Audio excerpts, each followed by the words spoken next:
Everybody get up.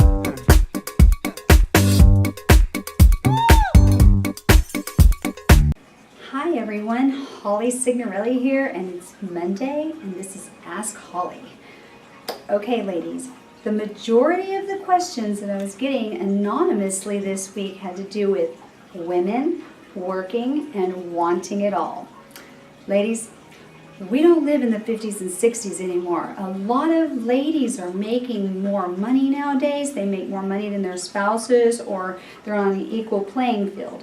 When I started my business in 1999, I had mostly male clients that were business owners, but now it's about 50-50, and that's not just my business, that's an overall shift in the entire economy.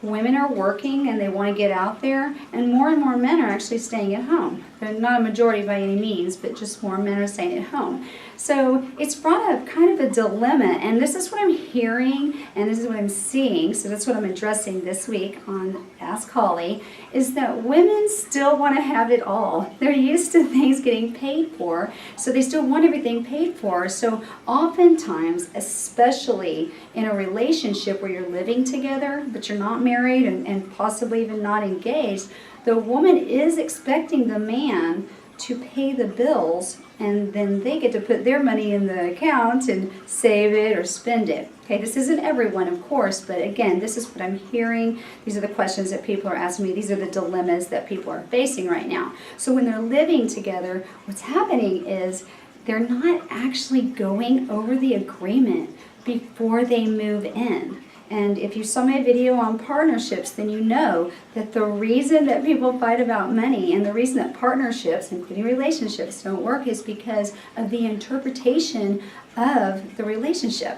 So before you get caught up and all excited and moving in with the love of your life, you have to sit down and not just write it out, but you need to talk to each other and verbally explain what your interpretation is of the other person, what the expectation is financially. But the biggest thing that I can recommend for anybody in this situation, married, engaged, living together, new relationship, it doesn't matter, is to have a joint account. And what you do is you each put the same amount of money every month into that joint account.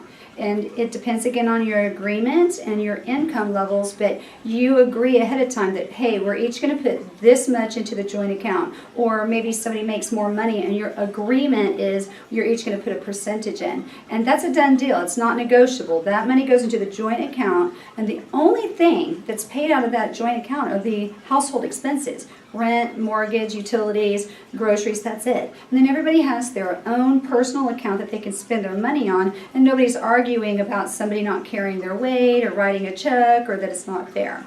Another thing that people have been bringing up a lot is that people change the agreement about 6 months in. Now, I'm guilty of that, and I'll tell you why. Because again, people get caught up in the moment and they don't actually really think through what that agreement is and if it makes sense. So they get 6 months into it and they realize maybe one person's having a financial hardship. So it is okay to change the agreement, but you know, you have to understand that you made an agreement to begin with, so it's better to be a little bit more proactive on that. Okay? Everybody take your time, make your agreements, repeat them verbally to each other. And women, we can have it all, but when it comes to relationships, we gotta be fair. Everybody have a great week.